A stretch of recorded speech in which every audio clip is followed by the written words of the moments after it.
Courte vie. On va plus loin que la ligne arrêtée un jour au bord du sol. C'est le chemin fantasque qui tourne vers la voûte abritée dans un coin bleu et vert. Miracle d'un habit mal fait, mis à l'envers, au dos d'un autre. La tête s'incline 3 fois. De loin, le genou plie et la main se soulève. Le gant blanc est fané, la feuille se détache. Le vent, comme un cheval emballé, s'abat sur le couchant, couvert d'écume, et le soir s'assombrit. Les voies courent devant et le fleuve sourit, quand les tristes lanternes, le long du quai, s'allument. L'heure pleine est passée sur une autre qui sonne. Les pas des voyageurs courent déjà plus loin. Moi, j'espère toujours que le ciel me pardonne, mais je suis trop pressé des conseils qu'on me donne pour racheter mon temps. Et donc le souvenir que j'avais de ce poème était le souvenir d'un poème en vers, et puis finalement il y a quelque chose qui m'a éclairé dans les notes critiques, c'est que ces poèmes de La Balle au Bond de 1928, certains avaient été écrits précédemment en vers, et certains ont été repris en prose. Je pense qu'en tout cas, il y a quelque chose qu'on entend dans la lecture qui est de cet ordre, et je trouve encore plus intéressant qu'il y ait quelque chose dans ma mémoire qui était de cet ordre, signe que je n'avais pas remis le nez sur ce poème depuis un certain temps.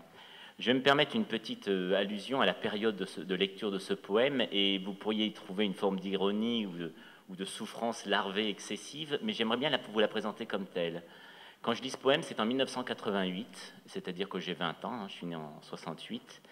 et nous ne sommes pas une génération qui a connu la guerre, et nous ne sommes pas une génération qui a connu peut-être certaines vérités et espoirs d'une révolution. Nous sommes une génération qui grandit dans l'absence de tout ça. Nous sommes une génération peut-être de mal nés ou de mal dégrossis comme d'autres qui sont venus avant nous, mais qu'importe, on est une génération, pour la mienne, qui grandit en HLM et qui grandit dans la méconnaissance de la littérature et sûrement pas la foi en l'école républicaine. Donc ce que je voudrais dire par là, c'est que c'est l'amorce, en fait, dans ces années, fin des années 80, de ce qu'on vit aujourd'hui, c'est-à-dire un long effondrement qui n'est pas spécialement aussi terrible et dont moi je n'ai pu être sauvé finalement. Je m'aperçois que par la photographie, qui m'a permis d'apprécier les nuances d'un monde que je ne pouvais pas percevoir auparavant. Je veux dire, c'est la photographie qui m'a permis ce sur quoi on s'interroge beaucoup aujourd'hui, c'est une verticalité. Et la verticalité, c'est ce qui permet aussi parfois d'aller dans le monde. Et donc, quand je lis La Balle au Bond et que je lis ce poème Courte vie et qu'on m'interroge pour venir parler de Reverdy ou de Bousquet, que je choisis Reverdy, je fais une chose très étrange, c'est que je vois Courte vie, qui est tout de même le titre qu'il ne faut pas oublier pour ce poème, et puis mon regard remonte La Balle au Bond, et là je me suis mis à penser à Bousquet. Je me suis dit, oui, en effet, lui, il a pris La Balle au Bond. Et c'est ce qui m'a vraiment intrigué, c'est que d'un seul coup, il y avait une sorte de conjonction comme ça de titres qui fait que ma vue en était brouillée par la lecture de ce recueil, La Balle au Bond. Évidemment, c'est l'image même du jeu, c'est peut-être même l'image d'une diffraction qui pourrait être celle du cubisme. Et là, d'un seul coup, j'ai vu d'un seul coup une sorte de fatalité, le visage de Bousquet qui venait se superposer à ma lecture attentive de ce poème. Alors, ça serait un peu dans ce trouble que je vous continuerai à dire pourquoi peut-être ce poème me plaît énormément. Dans ces années-là, donc après le lycée, je découvre la poésie de René Char avec sa grande maîtrise aphoristique qui n'est pas sans autorité mais aussi sans vérité existentielle, ne serait-ce que celle de la guerre, et c'est une poésie que j'aime énormément. Et puis une sorte de pendant dans la découverte de la littérature aussi à cette époque, est celle d'Henri Michaud, une sorte de faux frère ou de négatif ou de contraire, et qui est encore une autre direction. Et en lisant ce poème de Pierre Reverdy, je m'aperçois d'emblée que je l'apprécie, et j'essaie de comprendre dès cette période pourquoi je peux apprécier ce poème, et ça sera un peu ce point de départ qui me permettra aussi de glisser vers Bousquet. D'abord, ce qui me plaît beaucoup, et c'est pour ça peut-être que j'avais ce souvenir des vers, c'était aussi cette brièveté des lignes que j'ai essayé de détacher en faisant cette chose très importante qui est dans une lecture publique, qui n'est pas de baisser la voix à la fin de la phrase, pour montrer qu'à chaque fois c'est inscrit dans une tension du vers, et cette tension du vers, qu'elle existe en prose ou qu'elle existe en vers, est tout de même très, très visible. Il y a toujours dans cette poésie, malgré tous ces indices un peu de courte vie, une extrême tenue du vers, une grande clarté d'énonciation et d'articulation du vers qui est pour moi très importante. Et puis je crois aussi qu'il y a quelque chose qui me touche beaucoup dans cette poésie de Reverdy. Évidemment, il y a quelque chose à laquelle j'ai encore plus pensé, parce qu'entre-temps on s'instruit un peu, c'est que là-dedans, je pensais au poème des Illuminations, Aube, je pense, Aube de Rimbaud, hein, qui J'ai embrassé l'aube d'été, qui se termine par Au réveil, il était midi. Et il m'a semblé que le paysage qui était déployé dans cette aube de Rimbaud, je le retrouvais ici. Alors on a parlé du peu d'influence hein, qu'il y avait du côté des livres pour Reverdy, mais ce peu d'influence peut être essentiel à travers quelques lectures et quelques connaissances de peintres. Et donc, c'est aussi cette musique-là, je l'entends, et je penserais même à la musique en allant un peu plus loin, en pensant à la mise en musique des poèmes de Rimbaud par Britaine, qui me semble une des approches les plus justes qu'un compositeur ait pu trouver d'un poète. On sait les choix très heureux en matière de poésie de la part de Britaine, et tout le travail qu'il a fait pour ténor et orchestre autour des Illuminations. Eh bien, c'est aussi ce fond musical qui me permet de lire Rimbaud et qui me permet aussi, enfin, qui m'accompagne parfois dans la lecture de Rimbaud, qui m'en donne une autre mémoire et qui m'accompagne dans la lecture de ce texte. Ce qui me plaît beaucoup dans cette poésie de Reverdy, dont on a dit beaucoup de choses, dont on a l'impression qu'avec son installation à Solesmes, elle se suspendait un peu dans le temps, car c'est une très longue période en fait, Solesmes, c'est justement l'urgence qu'il y a dans cette poésie, dans ce poème de 1928, enfin de cette période hein, de 1928. Et en fait, je me suis aperçu que là, on serait dans ce qu'on appelle un peu une forme impersonnelle, c'est on va plus loin que la ligne arrêtée un jour au bord du sol. Il y a chez Reverdy toujours cette manière de jouer entre ce on, ce il y a, c'est-à-dire cette manière d'amener des éléments auprès de nous et puis de tisser cette matière, puisqu'on a parlé aussi de matière, qui est une matière de couleur, qui est une matière, j'allais presque redondante, de matière, en tout cas de nature en grande partie, mais une nature qui peut être aussi travaillée par l'homme, avec quelque chose qui serait en effet de l'ordre du sentiment, et un sentiment intelligent, puisqu'il s'inscrirait dans une urgence. Et quand j'ai lu ce poème il y a bien longtemps, et que je me suis dit, il y a là un homme dont l'histoire, dont la trajectoire peut me toucher à travers un simple poème, en le relisant là encore devant vous à l'instant, je me suis aperçu, c'est qu'il y avait peut-être une petite imagerie du cubisme qui traversait, dans laquelle je saisirais peut-être le chemin fantasque, mais encore plus le miracle d'un habit mal fait mis à l'envers au dos d'un autre, et dont l'aspect précédé par coins bleus et verts me fait penser à cette figure d'Arlequin. Arlequin qu'on retrouverait par exemple dans l'écriture de Starobinski sur le portrait de l'artiste en saltimbanque.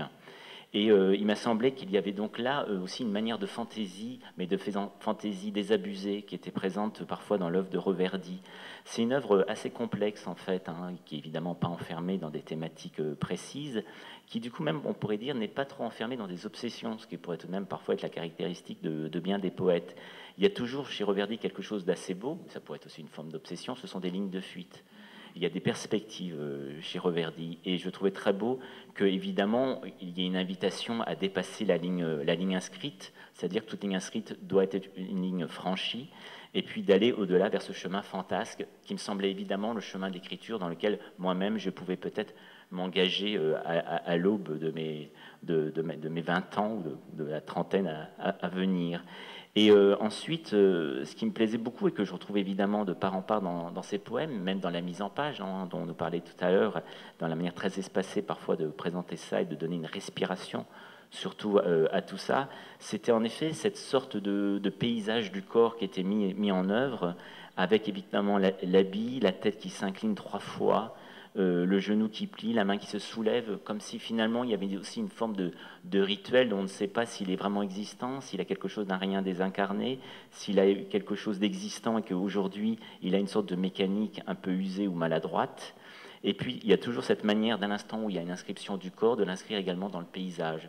Et donc du coup on retrouve toujours, alors il y a eu cette formule qui a été dite, la nature c'est moi, hein, à propos de Reverdy, mais le gant blanc est fané et la feuille qui se détache. Évidemment, c'est une très belle liaison, je trouve, en effet, sur cette image du temps qui va s'écouler et qui, à mon avis aussi, est celle du jeune homme qui parle à ce moment-là, puisque à ce moment-là,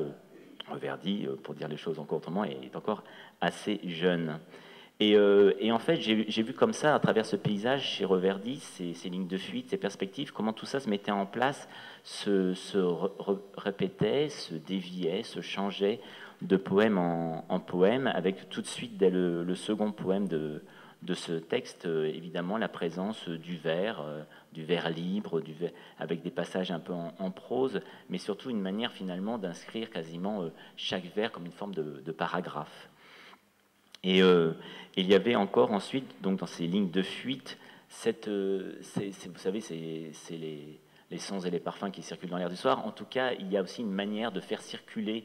le bruit et le son dans ces poèmes qui est tout à fait curieuse et dont je vois bien à quel point, en effet, un poète comme André Dubouché a pu sentir très proche, lui qui, à travers la marche et dans l'appréhension évidemment de l'espace, mais aussi des sons vers lesquels on va, dont on se rapproche et aussi dont on se distance. Il y a chez Reverdy, dans beaucoup de ses poèmes, cette notion de voix qui vient un peu parfois tournoyer, s'éloigner, hein, qui sont les bruits de la ville, mais qui sont un peu des voix plus espacées, plus aériennes, des voix, je dirais, de bord de fleuve, par exemple, de halage ou autre. Et les voix courent devant et le fleuve sourit quand les tristes lanternes le long du quai s'allument, me permettaient de saisir avec une sorte de fébrilité cette poésie que je lisais finalement dans la ville où je suis revenu, qui est celle de Tours, c'est-à-dire une ville traversée par un fleuve et dont je faisais l'expérience en traversant le pont Wilson certaines nuits, bien tardivement, sur justement un peu cette matière qui est la matière immédiate sur laquelle on marche, ou qu'on perçoit, ou qu'on le peut toucher, et puis ces matières plus lointaines qui sont celles du son espacé, du son diffracté dans l'espace. Évidemment, une poésie a de prendre de la puissance quand elle n'est pas seulement dans une inscription qui serait une inscription de cette succession d'événements, mais quand elles sont traversées ou d'une certaine manière maillées du corps de l'écrivain. Et en fait, ce que j'aime beaucoup aussi dans une poésie comme celle-ci, qui pour moi met en écho évidemment une grande partie de l'œuvre, eh bien, c'est évidemment l'apparition progressive de l'auteur, comme un peu, vous savez, l'instrument soliste qui rentre après l'introduction musicale. Donc là, on n'est pas dans le premier concerto de Brahms, c'est pas aussi volontaire, mais il y a une manière de rejoindre cet espace, mais c'est un espace qui a déjà été parcouru, ressenti physiquement et d'une certaine manière déjà interprété, je trouve. Et évidemment, c'est sur les deux derniers vers. Moi, j'espère toujours que le ciel me pardonne, mais je suis trop pressé des conseils qu'on me donne pour racheter mon temps. Outre la rime, quand on entend un peu ce qu'on a pu entendre dire sur la spiritualité ou sur le catholicisme, il y a presque là des soupçons, en tout cas de chrétienté ou de christianisation, qui sont présentes dans ce poème, avec cette idée évidemment du ciel qui pardonne, et qui est toujours évidemment, je trouve, cette manière ou cette matière qu'a le poète d'être en lien avec les éléments, en conciliation ou en tentative de réconciliation. Et puis voilà, il y avait quelque chose évidemment qui était immédiat dans le rythme de ce poème et qui l'est finalement dans sa conclusion. C'est évidemment cette temporalité qui fait qu'on est emporté par la vie. Et je trouve ça très bien aussi que cet homme qui est emporté par la vie, qui est un homme peut-être moral, mais pas un homme de morale, termine sur une phrase comme « Mais je suis trop pressé des conseils qu'on me donne pour acheter mon temps », le même qui va terminer une œuvre sur sable mouvant et qui va rester dans cette suspension un peu des éléments.